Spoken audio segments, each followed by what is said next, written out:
no, that comes in on the right. It's pretty much everything coming in on the right, with the exception of the supply, which is going to be right on top there. All right. So this is what we're talking about in referencing the 2112 control. Installation, wiring, boiler, TT. Boilers, by and large, they're like basically almost a two-wire affair.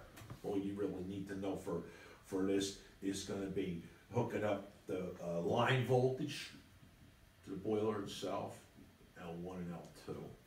And then you're going to hook up your TT. And that could be, you know, we're going out to whatever type of piping system they have. Could be a zone valve to an Argo panel, or it could be, you know, zone by circulators and circulator relays, external. Could be, you know, depending on how it's piped. So TT is what's going to bring the business on. So we're going to fire stuff up. We got two wires. Right. Two wires. Now, these controls are the newer boilers. Boilers that are 2, 3, 4 years old, right? From 2112, right? Yeah, 5 years old, something like that. Before that, which most of the New York are still old, they don't have this control board. You know, that's going to be the older school aquastat relay. Yeah, the aquastat relay with the little dial you're turning it up on. But still, by and large, you're going to fire by TT. Everything boiler roll fires by But they don't have that whole computer board control like that. Well, you don't have to navigate this because in order to, you know, this sometimes it's necessary. The new boilers, yeah. He said after 2012. Yeah, like 5 years old. Right. No. Right.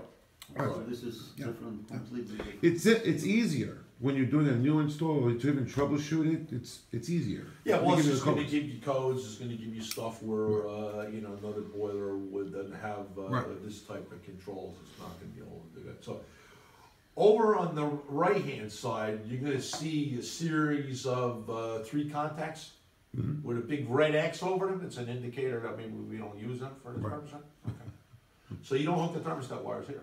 Right. Because a lot of people, you know, they're piping it and everything, it's getting late, and nobody wants to read instructions and stuff. Because no one might find, by and large, the industry professionals tend to not read instructions. The instructions tend to be relying on the phone. And then we call somebody when we have the answers in the box or in our hand or close by, basically. Right. So the 2 yellow wires coming off of that Molex plug, those are the ones for TT. Those are the ones that are going to fire the boiler. Those are the ones that would make through the end switch of a zone valve, or if you had a zone panel board, what's going to be communicating with the boiler, 24 volts, is what's going to be firing up this boiler. So that's what's going to be making the dry set of contacts to activate the boiler. So dry set of contacts, meaning that these aren't going to be powered. They're not going to be powered. They're just going to make. Just going to make, right?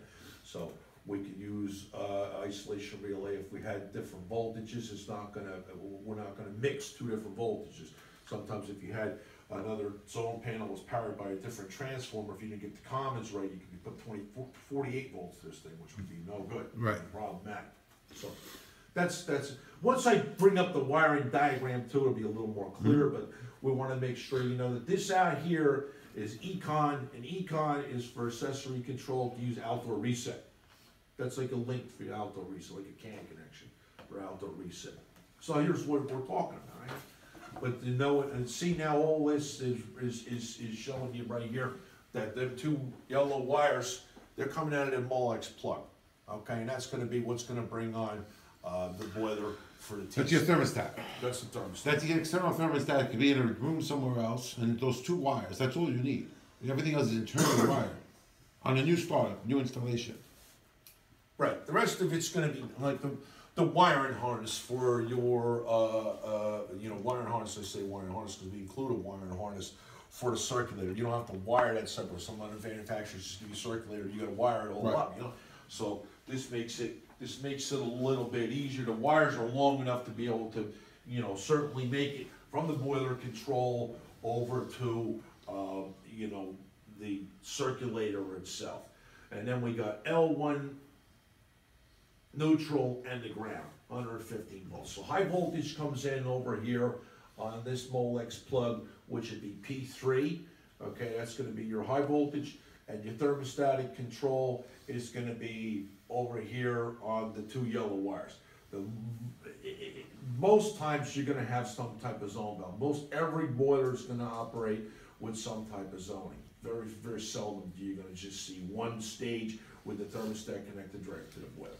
So if it's existing work, the two wires that fired that old boiler, because you know that don't have all kinds of controls like this. So you're just gonna find them two wires that go to the control, those are the ones you land on the thermostat. Those are the ones that will fire the boiler.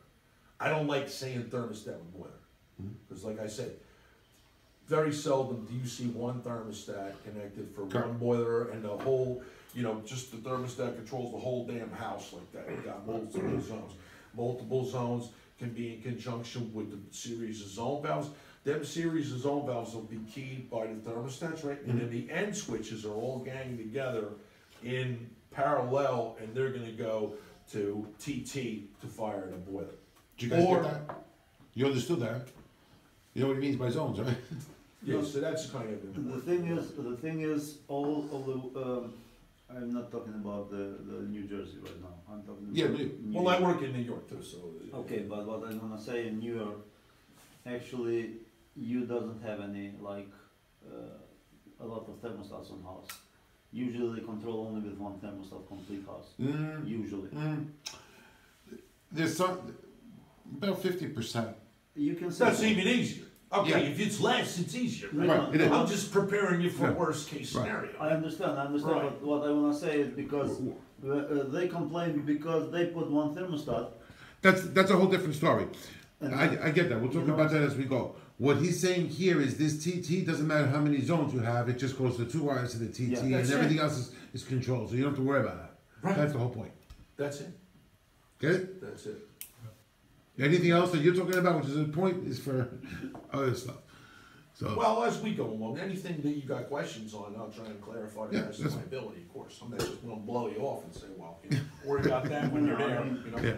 We don't wanna tell you, worry about that when it's like. But what you're Friday saying night, too, you know, what you're saying too, Rex, if they, some people say there's one thermostat, they want to have two. If they don't break up the zone of the circuit for the piping to go separate, you're not going to do Well, there's that. two ways to do this. I know of. Yeah. I mean, you're either gonna zone it with zone valves and use one circulator, or you're gonna zone by circulators and have different loops. Yeah. We have So you need primary, different loops, secondary right. loop. You got a primary, secondary loop that way. Right.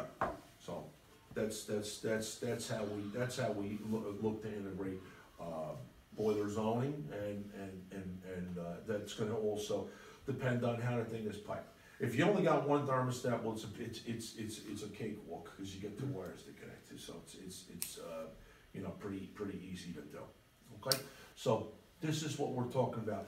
Now, let's get a better understanding of why we went to these type of controls, and why we went is because the Fed told us to. Okay? And also, it's a benefit for our interests and our warranty interests, true, because now we can build controls into this thing to make sure that we don't have condensate forming in the boiler, and because, you know, cast iron boiler, they're not really liking low water returns. Low water returns in cast iron piping, in cast iron boilers is never ever a good fit. So you gotta be aware of that. So thermal purge is gonna dissipate residual heat from the heat exchanger, and on a call for heat, the burner is going to be held off at first. So the boiler isn't going to fire the burner up first. We're going to run the circulator until the boiler temperature drops to the thermal purge temperature limit, or the time delays exceed one of the two. Okay, so the two are when the boiler temperature falls below thermal purge temperature limit, or the time delay expires. Those are as follows. The boiler temperature gets colder than 140 degrees. Fire up the boiler. Thermal purge time is 2 minutes. So if it didn't drop between 2 minutes, we're gonna fire the boiler on, because God knows we're gonna need it. In addition to thermal purge and thermal purge time delay parameters, two other conditions release the integrated boiler control from thermal purge. That is, the boiler temperature dropped 10 degrees from the boiler water temperature measured at the beginning of call for heating. So if it drops 10 degrees, we're gonna fire the boiler. In addition to dropping below a $140 or 2 minute time. Because $140, what are we running these hydronic loops at, basically? What temperature? Yeah, sure. Going up to 180. About 180, right? So 180, about 40 is low to begin with, right? Yeah. So, but there's still available heat there. So we want to take advantage of the available heat. And what you mean finally- by available heat is between the 140 and 180 range. That's right. There's still 140 still using. I mean, it's available Get to things continue to started, produce get things heat. started. So the boiler temperature is cooling at a rate greater than 5 degrees Fahrenheit while the circulator is running. These are the safeties, and so we don't end up with this thing trying to run with the circulator, and we're looking to, bring that zone up in a timely manner.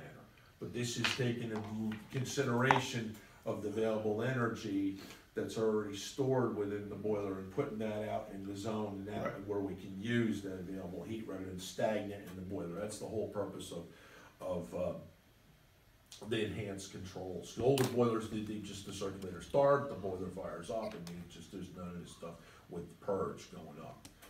Vent damper is energized and rotates to the open position. The end switch on the damper makes and the burner circuit's energized. Well, the safeties in the burner circuit gotta be closed. Those are spill and rollout switches. We'll show you where they are. If the boiler water temperature exceeds a high limit, of course, the burner circuit remains off. So we're gonna cycle the burner off. If it hits 180, the circulator's still gonna run, but we've got our temperature to the proper temperature for the pipe and loop, and we don't need to have the burner carry on. So the burner will continue to fire until the water temperature limit is reached. Let's say 180, it's a good number, all right? After a call ends, the burner is de-energized and the vent damper closes. The vent damper holds and stores more heat in it because we don't have on this particular boiler, we don't have induced draft motor or anything. It's just a simple vent which is damper. your Old 82. school stuff, right? We still make them in the S model Oh, yeah? with a stand-in pilot, for God's sakes. You still do? Still make it that way. The only appliance now you're gonna find, like, pretty much it's like that, other than maybe a water heater, like I said. Right. You won't find a residential furnace that's like that. Sir, no. is there any limits for the vent on those boilers or no? There's spill switches. Yeah, but I mean, is there any limit how much you need to be chimney high or something? That's by National Fuel Gas Code. Obviously, this is gonna be structured to be vented to a chimney, to a thimble. You can't take this and put a round pipe, put it outside Yeah, someone's but I house. mean, how Can't do high can be limit of how many feet? National Fuel Gas Code. Okay. So- Yeah, there's an existing chimney over Yeah, here. I That's mean, already yeah. installed by the code. Yeah, okay? yeah, that's But right. did you guys get this circuit? Because this is the electric circuit and the operation and how the boiler starts. See, Yeah. this is the sequence of operation. It's hard, it's damn hard to fix something that don't work if you don't know how the hell it works in the first place. So that's Precisely. what we're trying to kind of like understand, get walking, we're all on the same page of how this stuff is going to operation takes place, right? So venting wise, there is venting tables that are included with the installation instructions, okay? And there also is considerations that have to be given for the space that we're putting the furnace in. Okay, you can't put it in a closet with a steel door that's maybe the size of this room with no makeup air. Right. Because this boiler needs makeup air to run. These burners are atmospheric, they're gonna need makeup air. There isn't like a 90% furnace where you bring in and outside air for combustion. We gotta make sure this isn't what we would call confined space. So if it was confined space, you gotta bring in outside air probably high and also low. We gotta bring it, those are. That's when you see a little duct, space. that little duct that goes Yeah. for fresh air. Fresh air in. Yeah, people walk into a boiler room and say, hey, now I feel cold air coming, I'm gonna save some money, we'll stuff some fiberglass in there and we'll save money, and then all of a sudden you wonder why this thing, is all like, something smells funny when this thing's running, there's like black soot and shit falling out of it, because it's got a lack of combustion air. So combustion air for this stuff is critical too. And we don't want people value engineering basements after the fact, make bedroom downstairs for grandpa, and then put this thing in a steel door closed up so we don't hear it anymore. So we gotta make sure that there's good available air for, combustion. Yeah, If there's an existing chimney mounted appliance there, we're probably gonna be in a space that's okay, because the other equipment ran okay. We're pretty much replacing stuff, you know, we're not bringing a brand new job. If it's a brand new job, maybe this wouldn't be the best fit. Right. We pick a higher end thing, so.